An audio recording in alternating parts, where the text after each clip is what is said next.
Welcome to the Smart and Soulful Money Podcast. I'm your host, Carrie B. VanWinkle.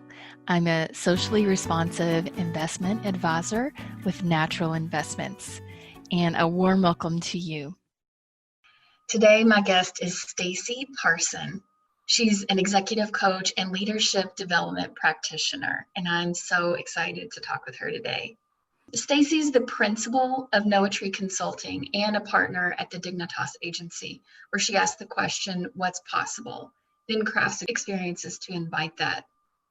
Stacy coaches and consults with senior and C-level executives in Fortune 50 companies, boards who are committed to equity and inclusion, startup and emerging teams with big aspirations, and tech folks who are determined to change the world.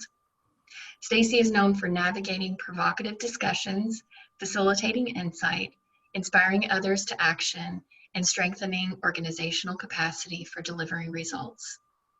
Stacy was a part of the Stanford Women's Basketball 1990 NCAA champion team, is a second-degree black belt in Taekwondo, a student of the tarot and the wisdom that makes it available to leaders, and is an essential oil and herbal enthusiast, a student of how aroma cultivates emotions and mindsets that inspire action. Welcome, Stacy. Thank you, Carrie. It's nice to be here. You have this amazing range of expertise that I'm so excited to talk about. Tell me more about your work in the world. Oh, wow. That's a great question. I think ultimately everything that I am doing and hope to do is related to helping people feel more able to create the lives that they want to create.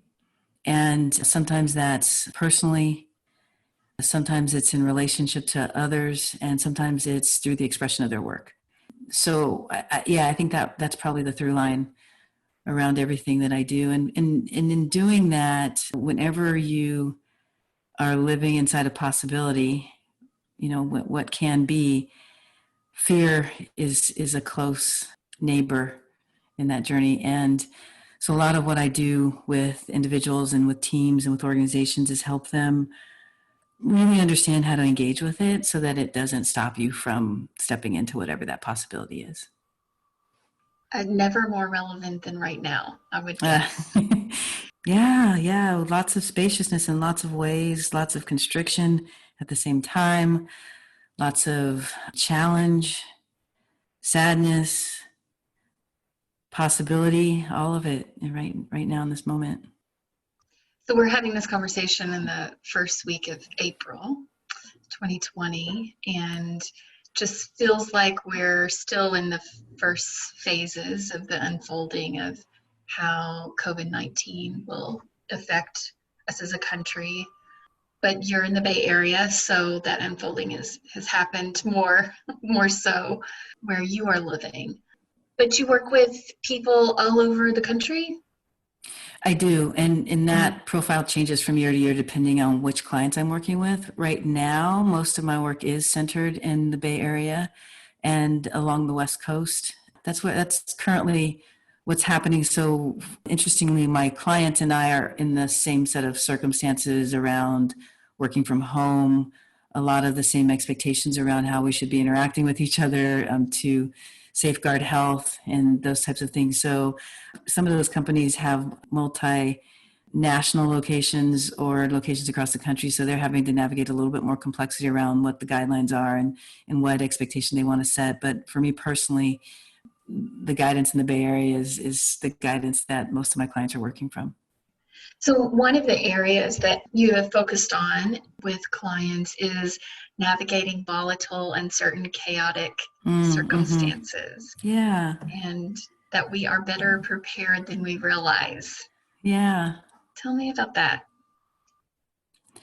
The phrase being better prepared than we realize really started to emerge for me about 10 years ago when I started to move away from career coaching and really focusing more on executive coaching and leadership development.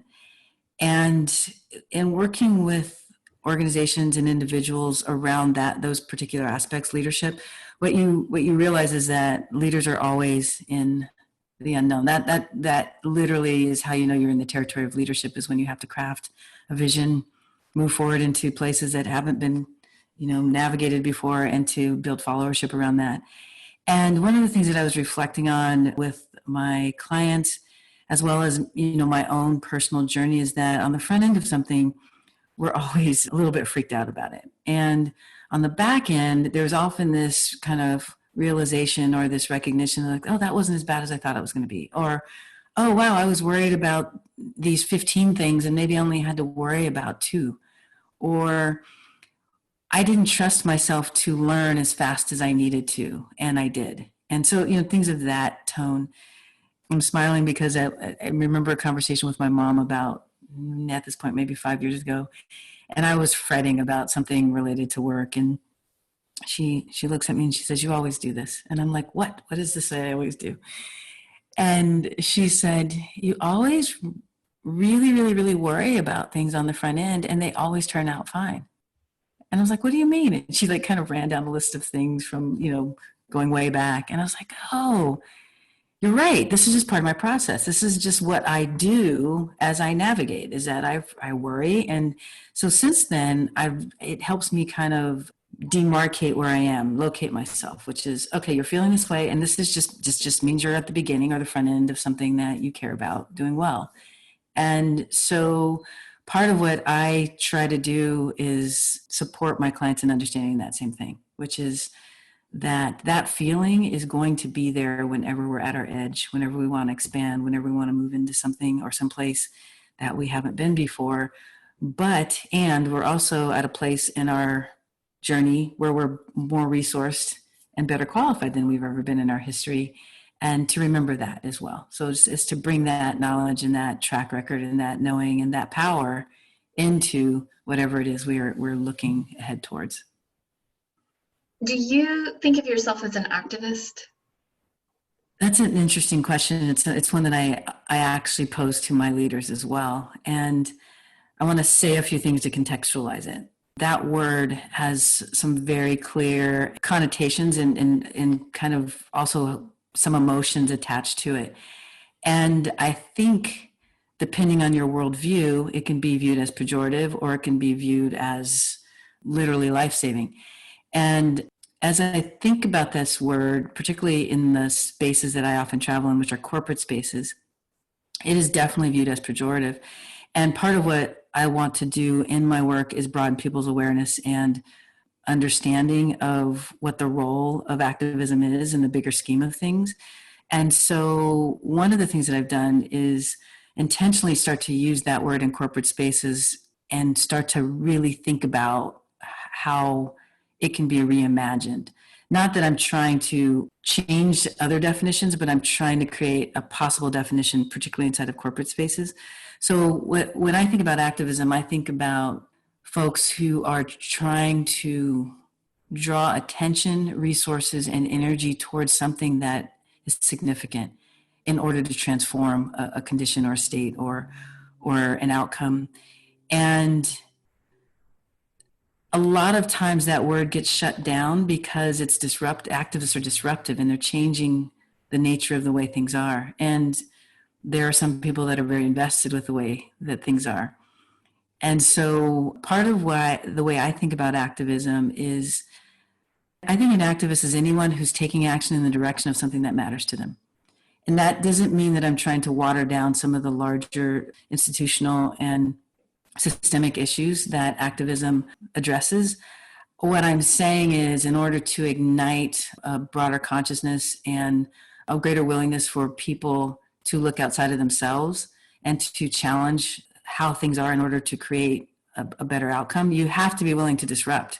And essentially anybody who's moving in the direction of something they want to see in the future has to disrupt whatever's happening in the moment. And so in that sense, I do think I'm an activist. I do think that part of what I'm trying to do is disrupt narratives that limit the opportunity and the perception of underrepresented people. I'm trying to disrupt narratives that do the same thing with regard to women. I'm trying to disrupt those that in any way, shape, or form tell people that they can't, or that there's a limit to what is possible. So in that sense, I do feel like I'm in the motion of an activist. Do you identify with that word at your core, or is there another word that speaks more to your leadership? There was a time when, much like the rest of the world, that word felt aggressive and something that I would want to move away from or not be identified with. As I understand more about the world and how it works, and my own privilege that allowed me to not have to pay attention to those dynamics in the world, I recognize the power and the importance of activists. And I recognize the different ways that people can step into activism. So if I am resistant to that word or don't want to be identified to that word, it is more out of respect and gratitude to folks who have dedicated their life and most of what they do to that effort. I don't think that has been my path in that way. I do think I am attempting to understand more of how I can use my expertise and experience to be more activated and to bring more of an activist energy into what I do. So in that sense, I want to understand and step more into that word. In a lot of ways in corporate, I think activism is essentially the same thing as what people would call disruption or innovation in one way. Many other ways, activism is leadership. It's the same thing, which is I see a path that I believe can elevate and enhance and improve the outcomes for many people. And I want to do everything that I can to align others around that. And to me, that is very much what an activist is up to. The reason I asked about that is because you, in knowing the work that you do in these many different ways, it to me really has that spirit of, in my world, activism is a good word, but I totally get the nuances there and the framing depending on where you're coming from. And that I need to be careful about that. But in my world, with the people that I work with, activism tends to be a positive connotation. And I would totally agree with the definitions you said. And just add to that, one of the ways I see it is it's bringing my values into my work and taking action, bringing my values into leadership roles, whether it be at work or through my work or personally in different ways. But I just really see, a lot of the work that I do is translating values into action through actions in our money life. Right. And I see your values, it seems like, really come through in the work that you do. So I was just curious about your thoughts on how you live your values through your work. As you were talking, there was something that came to mind about how I think about values and this concept of activism and or leadership. One thing that I think is a distinction that I'm trying to keep more present is I think the way we talk about values, and particularly in Western culture and particularly in the self-development community, I think it has a very personal and interpersonal lens. How do I create the reality that I want for me? It's very much localized. And I think one of the things that I'm trying to pivot around is to raise my awareness around the collective and what's happening outside of me and my particular circumstance. And how do I live into values that don't just make my world better, but make the world of a much broader set of people better. So that's one way in general that I'm trying to really, unlearn a lot of the things that I've learned around, rugged individualism and striving from a very individual or very localized way to what does it look like for me to be accountable to a much larger group of folks. Share an example of that. What does that look like? Yeah, it could be something as simple as, for a large part of my life, a lot of the messaging that I got was put your head down, work hard, and things will be okay. And I think a lot of us receive that messaging. And personally, that has served me really, really well.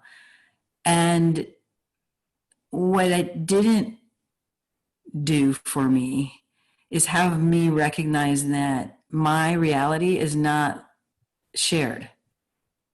And so what that means is in my decision making, in the way that I move through the world, if I don't have an awareness of what it's like for others, then I might be at the least making choices that disadvantage and create disproportionate impact downstream that I don't intend. And so having that greater awareness, I can now be more thoughtful about not just what positions me well, but how can I help to position others for more possibility. It certainly shows up in the way that I vote. It shows up in the way that I spend my money. It shows up in who I choose to be in relationship with and what perspectives I bring into my life so that I can have more awareness. It shows up in the choices of my movie watching and the literature. And it certainly shows up in who I view as needing to be feared and who doesn't need to be feared. And so that shows up in our legal landscape, the way we police, the way we create opportunity, who gets funded, who is legal and who isn't. I think that's really what I'm trying to unlearn and relearn. In that sense, I'm trying to recalibrate my values across the board. And, it's an interesting process because intellectually I can get there much faster than habitually, right? And so I think for me, I'm trying to be in more integrity with how I'm calibrating these values. So that's kind of at a global level, I think what's happening for me. I think in terms of specific values, one of the ones that I really try to live into is what's going on at the root, like to be able to observe a situation, something that's either going on for me or a team or an individual or what's happening in a societal pattern, and just kind of notice, what aren't we saying? What aren't we talking about? What feels like we can't handle in terms of conversation? And I really try to be a reflection and a mirror for myself and for the folks that I'm working with around those types of things, because if we can't talk about it, we can't address it. And I just noticed how often humans don't want to talk about the thing. They want to talk about everything but the actual thing. And there's really good reasons for that. I think that have a lot to do with fear and power and the interplay of those things. And if we're going to shift things, we have to at some point look at the root. And so that's one of the things I think shows up in my conversations, in the framing that I help clients with around how to think through problems, and in my willingness to just speak things into a space that others won't. I'm finding these interesting parallels that are just coming up that I didn't necessarily anticipate, but then I'm not shocked either, around people in their relationship with money and how I experience, working with people and that, helping them navigate that, and talking around, for example, when you were saying talking around things, Mm-hmm. and me trying to help figure out what are we not talking about here, and Right. helping be a guide for moving them towards that in a way that helps them move through it, Right. to be more confident and engaged in their money life is one of my goals. Really, Stacy, I'm fighting the urge to go down more deeply into some of the things that you've said, because I know we don't have 5 hours for this conversation. I do want to get to the heart of one of the topics that I was most excited to talk to you about, and that is power. Mm-hmm. I know that this is one of the areas that you work with leaders and groups around, and one of your specialized topics is the dimensions of power. Mm-hmm. And you mentioned that this is particularly relevant to leaders socialized as female. Right. And then I know on top of that, women of color have additional layers mm-hmm. to navigate there, and on the unfolding of that. But for me, why this topic is important in my world is I believe that women embracing their money life is also about embracing the power that they have right. in embracing their money, and it's a symbol, it's a holder, it's a container of power. Money right. is a container of power. And so when women are able to navigate that and more fully embrace that opportunity and power in a way that they are in relationship with, and not trying to keep at arm's length, trying to abdicate that power to someone else, trying to, put their head in a hole and ignore it. All the ways that in the past women have, for different reasons, had this conflicting or challenging relationship with money. I really want women to be able to step into their power and into their money. This is one of the areas I explore, and I know you do work in this area of women in power. So with that, tell me more about how you've seen women navigate this relationship with power, maybe an example of that, and how you've seen the challenges that they've experienced and how you've helped them navigate that. Yeah, so I think, again, I want to maybe set just a little bit of context around the way that I work. Almost everything that I bring forward in my coaching practice are things that I've tried on and have worked for me at some level. Or they're observations that seem to keep showing up, and I get curious about why no one's talking about them or why they're showing up differently for me than for other people. And this territory around power is one of those places where I'm just noticing how it feels like my worldview is slightly different than a lot of the women that I engage with. So this is not scientific in any way. It is a small sample of the folks and the patterns that I'm observing in my world. And usually what I do is I'll come up with a point of view based on that observation, and then I'll start to test it and see if it holds up. And so one of the values you talked about, you asked earlier about my values, one of the values that I've been operating with for about the last 15 years is as someone who wants to be a change leader and may even have early as then thought of myself as an activist in some way, some of the tone that I want to bring to conversations is one of provocation. Like, how do I provoke new ideas, new thoughts, ways of considering the circumstances so that you can move through them?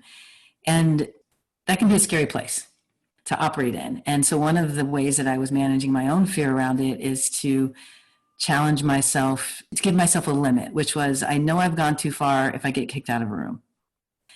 And maybe not even too far. Maybe I can recover and get reinvited to that room. But if I'm not getting kicked out of the room, then I haven't gone too far. So that's kind of my gauge.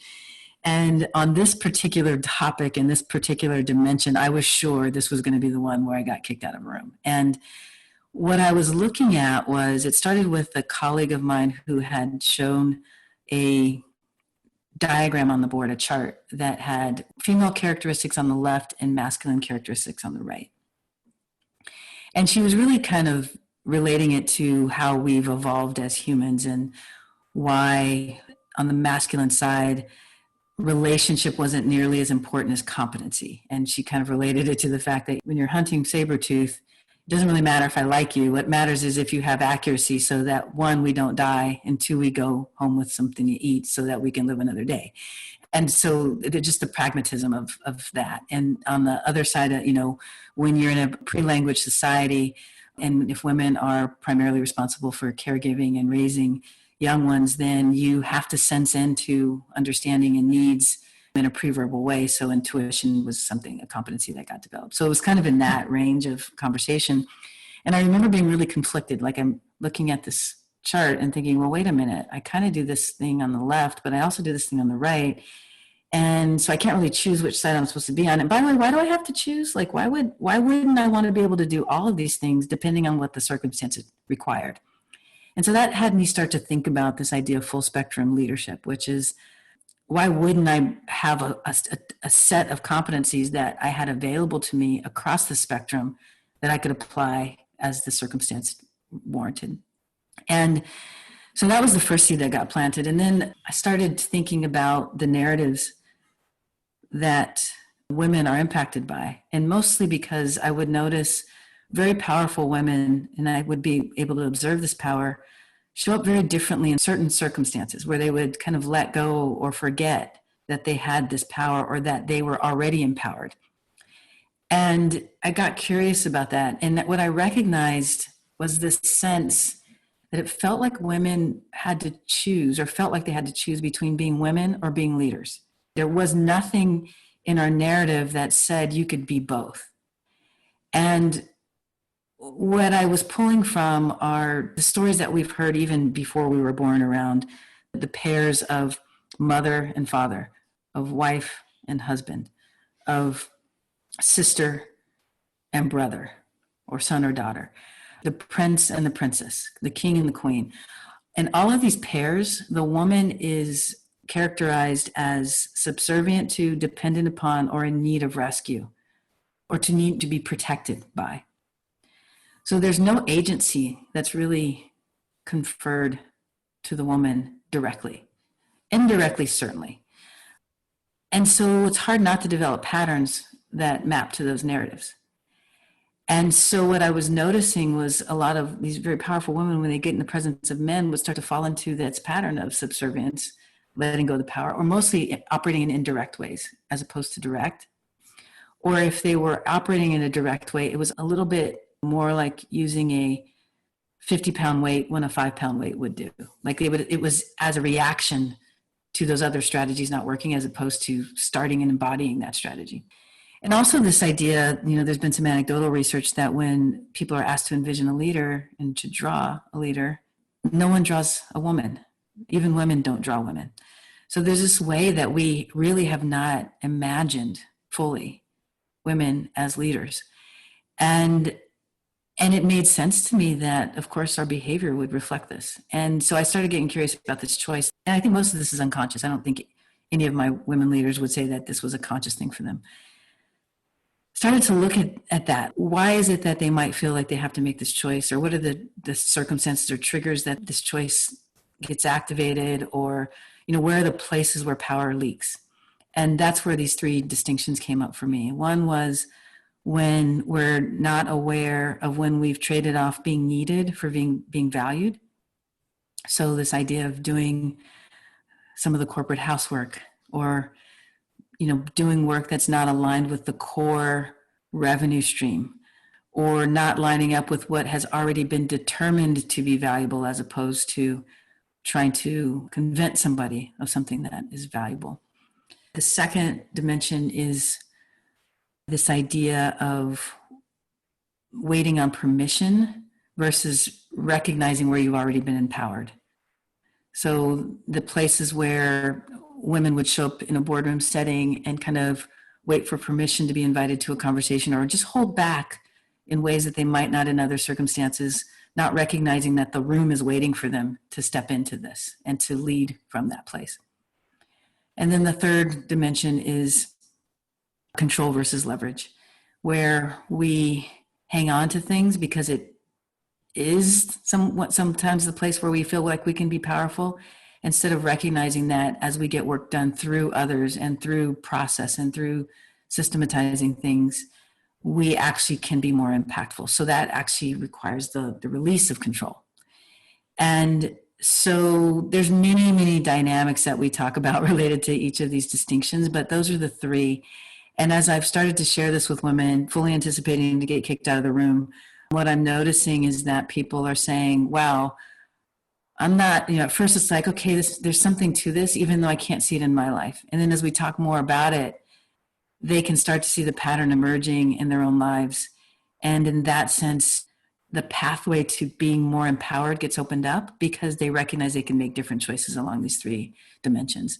And so that's really what that work is about. What does that work look like if you went into those three with a group of women? Is that a workshop that you do?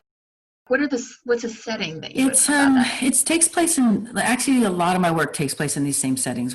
So it could definitely be packaged as a keynote or a speaking workshop or something like that, anywhere from 15 minutes to 2 hours, that type of thing, 2 to 4 hours. There is also a series of 3 workshops that I do called Claiming, Cultivating, and Directing Power. And so the first workshop sets up these narratives and how those narratives have us leak our power. The second one talks about, well, how do we embody this idea of full spectrum power? So not necessarily feminine power or masculine power, but how do I embody all of it depending on what the situation requires? And then the third one is about actually navigating power within organizations and recognizing that power is always at play. So when I'm in my full power, how does that enable me to better navigate power inside of structures? So that's that sequence. And then I'm always bringing it into my work with individuals one-on-one. I am very excited about about this for the women who get to be a part of that. I know that for me, all three of those areas resonated for me, but particularly trying to work myself out of the good girl behavior that culturally I was affirmed as a small child, and it's been hard to shake, and there's lots of conversation about that too. And so I think along with that cultural expectation is the waiting on permission. Yes. So don't speak until spoken to kind of idea. And or waiting for the invitation, like to make the signal that it's okay, and not recognizing that you being in the role was the signal. You entering the room was the signal. Yeah. Whereas a man might be more likely to just by default. Just my experience is that in that room with the framework already, that of course they're going to speak, of course they're going to lean forward, of course they're going to embrace that power that is there. And then you said recognizing where you're already empowered. Yeah, I'm really, even at 47, I'm still unpacking that and discovering that in different ways in my life and day to day. That's still something that I'm able to see more clearly bit by bit and looking for now, which I didn't know to look for it for a long time. I'm not suggesting at all that men don't have these same challenges. Yes. And that they're not navigating these same dynamics. I'm sure that that's the case. I just think it shows up differently based on the way we've been acculturated. Having grown up in some intersections, growing up in a sports environment, in a lot of ways, I've been socialized in the same ways that boys and men have been to compete and to show up in a certain way, to project confidence, even though you may not yet be feeling it. So to project that and then to step into it, as opposed to wait for somebody to say, okay, we're ready for you to be confident now. And so it's interesting. I can see both patterns, I guess, or experience the energy of all of it. Yes, which I would think it positions you even more to be able to guide people from all different experiences. I think I have a broader lens on what it can look like, particularly across the gender spectrum. I don't know that it makes me any better at navigating it personally, though. I run it, I literally talk about this every day. We workshop it with others. I know what I'm supposed to be doing, and I still do the same thing that you mentioned, which is notice all the ways that I have let go or have lost touch with my power. That's why I think it's such an interesting topic, is because it's not one that necessarily goes away because you understand or even have the capacity to navigate it. It's always one of those things where you're in a new circumstance and it's a new set of dynamics, and how do you ground and apply what you know? And that goes back to you're better prepared than you realize, is that to remember that is part of what creates that empowerment, is that I've done this before. Yes, I've done this before, and here's what I know to do. As the cultural conversations or societal conversations continue to expand, and that language and that part of the conversation gets more and more normalized, then we're not so in default mode. It's like I have more awareness and I'm able to change.